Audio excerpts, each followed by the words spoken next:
Greetings, horror aficionados. FiOth here, and in this review, we will be having a look at the newly released Eresys, a game by Dragonis Studios, responsible for a few years back releasing The Shore, a walking sim slash adventure slash Eldritch Mythos horror game that initially came out to mixed reception but is now considered kind of a cult classic. So after delving in the realm of the walking sim, Dragonis Games thought it would be a good idea to try some co-op horror gameplay. And what's interesting about Eresys is that it is a really small scope offering that can be acquired for a very modest amount of money. Right now it's sitting at around €8 with simple mechanics, a simple premise, and a rather bare bones structure. I'm not gonna say anything in this review that's gonna be an effort to discredit the developers for what they have created here, and although I will be touching upon the technical difficulties of the game, I will not be focusing on them because this is early access, the game just came out, and of course they already started patching and they will optimize stuff and it will improve in time.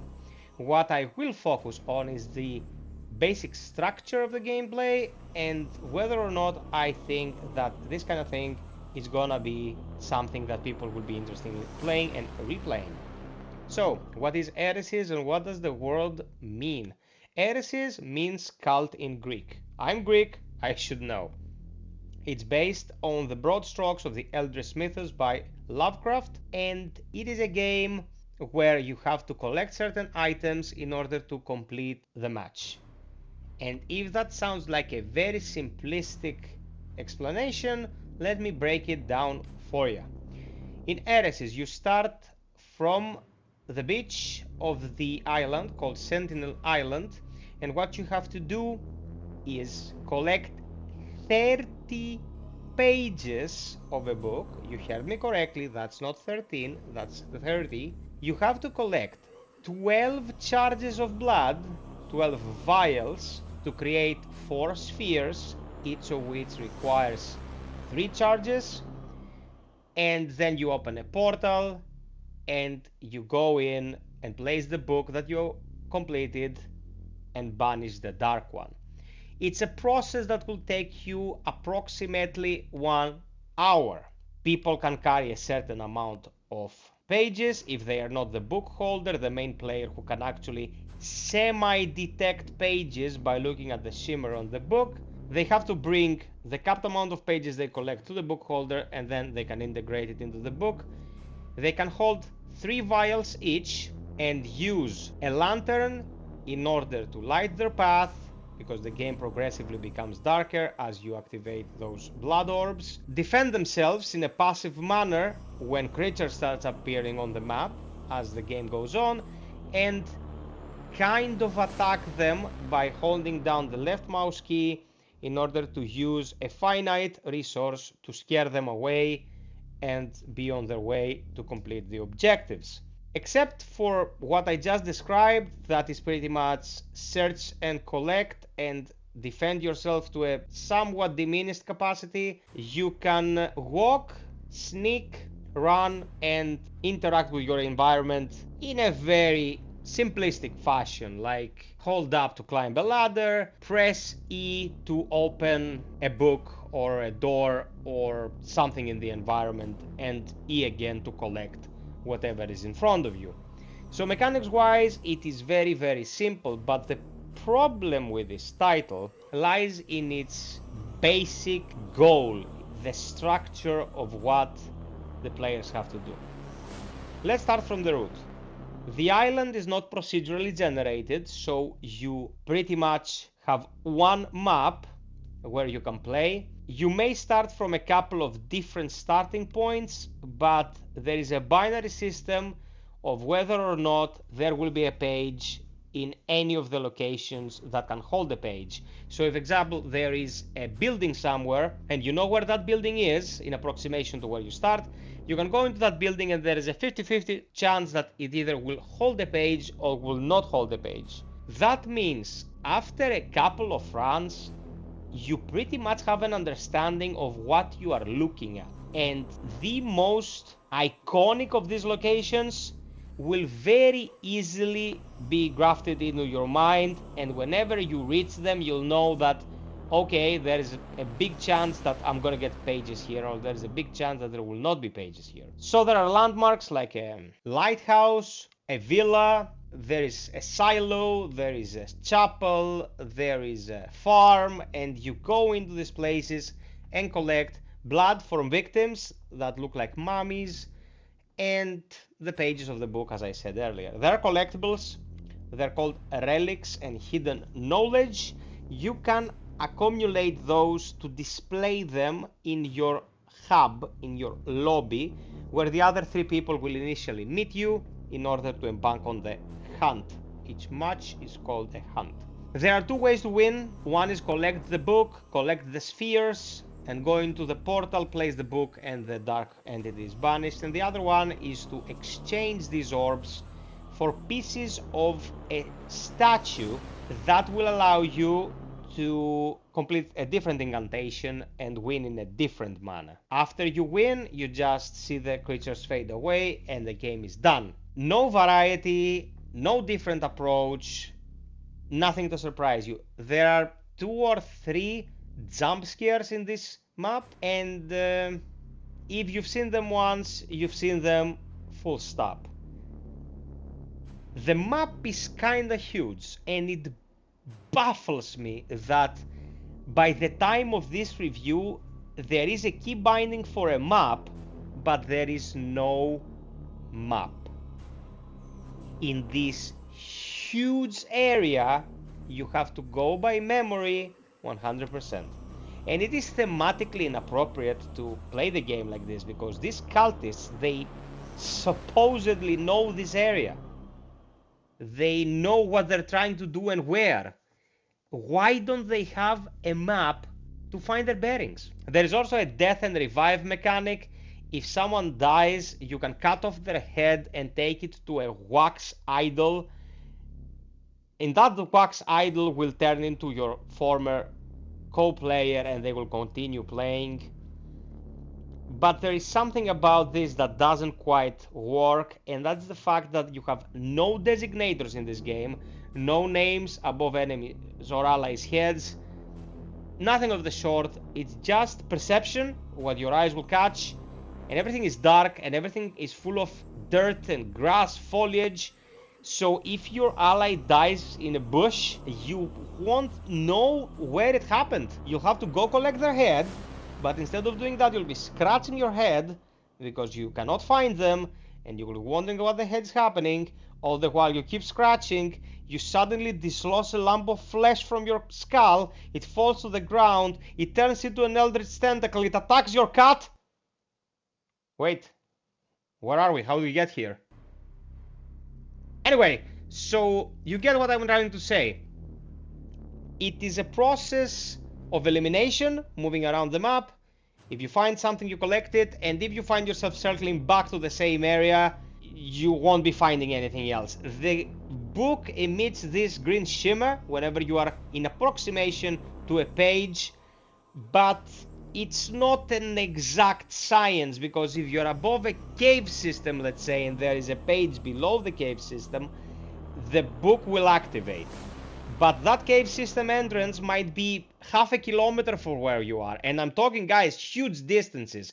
And when you need to sneak, because you will eventually need to sneak because enemies will be coming after your ass, you'll be moving at a snail's pace on a huge map. Then there are the ritual sites. There are 4 ritual sites scattered throughout this place. It's a finite number. It's just 4 of them. You have to activate all 4 in order to complete the ritual. And yeah, they're not marked anywhere, and the book doesn't give you any hints, and you just have to find them by sight. And as the game gets darker, because you're activating these orbs, your perception of your surrounding becomes worse, and it gets worse overall, and it starts to hurt in the gut. It's a process. Now, I know that usually what I've been saying up to this point wouldn't concern a lot of people, but if you're an Eldritch Mythos fan, you want to consume everything that has Cthulhu's face on it. So, is there an audience for this game? I'll dare say yes. I'm gonna explain. It is a very slow burning title. It's a slow process, requires patience and attention in order to get it done. Can be played by up to 4 people. Best success I've had in clearing the objective was with one friend because we were very sneaky and very careful and managed to get it done. So it can be done with 2 people, it surely can be done with 3 and 4 people, and it can be done solo in the single player mode that is exactly the same thing as the multiplayer, only you are alone and you can remove some of the negative effects that you might catch during the gameplay by yourself. You don't need another player to remove them for you. It's the same thing throughout from start to finish. It will not surprise you in any way after a while. You'll start to create this mental image of what the area is about, and after that it will be a matter of retaining said image in your brain, so the next time you boot it up, you will have a vague understanding of where you have to go. If you want to chill with a couple friends whilst having a cup of coffee or tea or a drink, discuss real life stuff and just pay attention to what's happening on screen to a certain extent whilst you know what you're doing individually, this can be an alternative to a Zoom call on a Sunday morning when you want to just have a chat with your pals. Because there is no mechanical intricacy, if you understand how to avoid danger, like the creatures that start to appear, it will be going on autopilot from a certain point onward. And yeah, even in this case, even if you are the person who wants to interact with all things Cthulhu, it can wear thin quick. But it is extremely affordable. It's an €8 game. So would you rent a movie to spend one a night for €8? Would you grab a pizza for €8? Would you grab a drink? It's such a small investment that even if it's not gonna hold your attention for too long, it still is going to be an experience if you're into the themes presented here. And what I understand about the development of this, they're trying to funnel the money into their bigger project, the bigger upcoming project that I think is the Shore 2. And I'm gonna tell you something about the development of games by smaller studios, peeps. Sometimes smaller studios have a rough time keeping the lights on, okay? I'm not saying it in a snob way.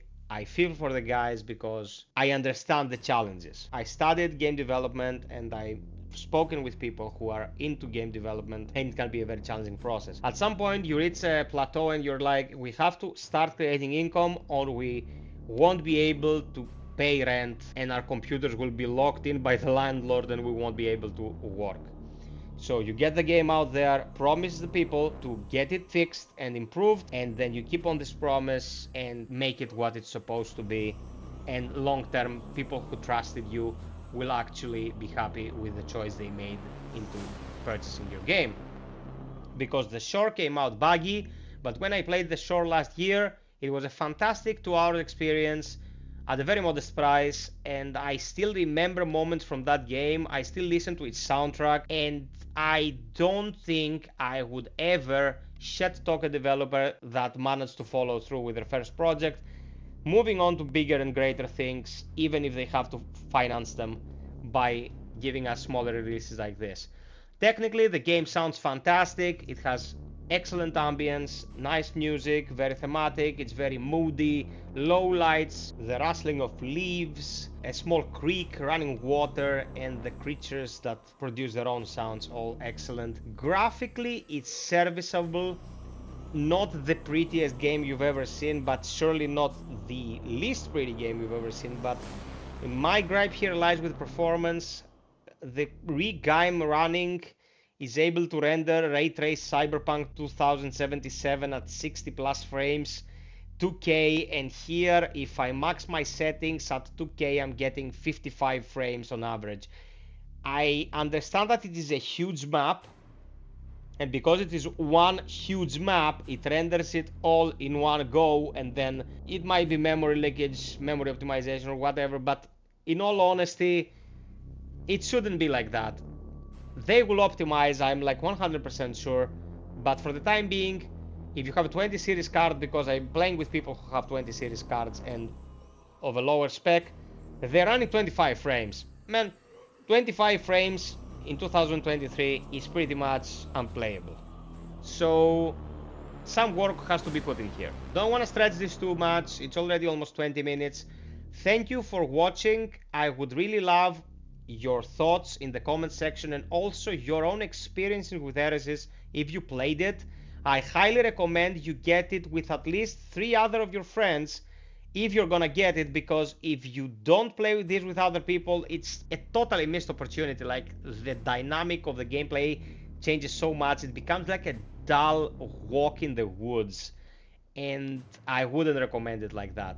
With a company of other people, and if you know what you're getting into, it can be a very interesting experience. It will not hold your attention for long, at least in this state, although the developers have promised that they're gonna enrich it moving forward.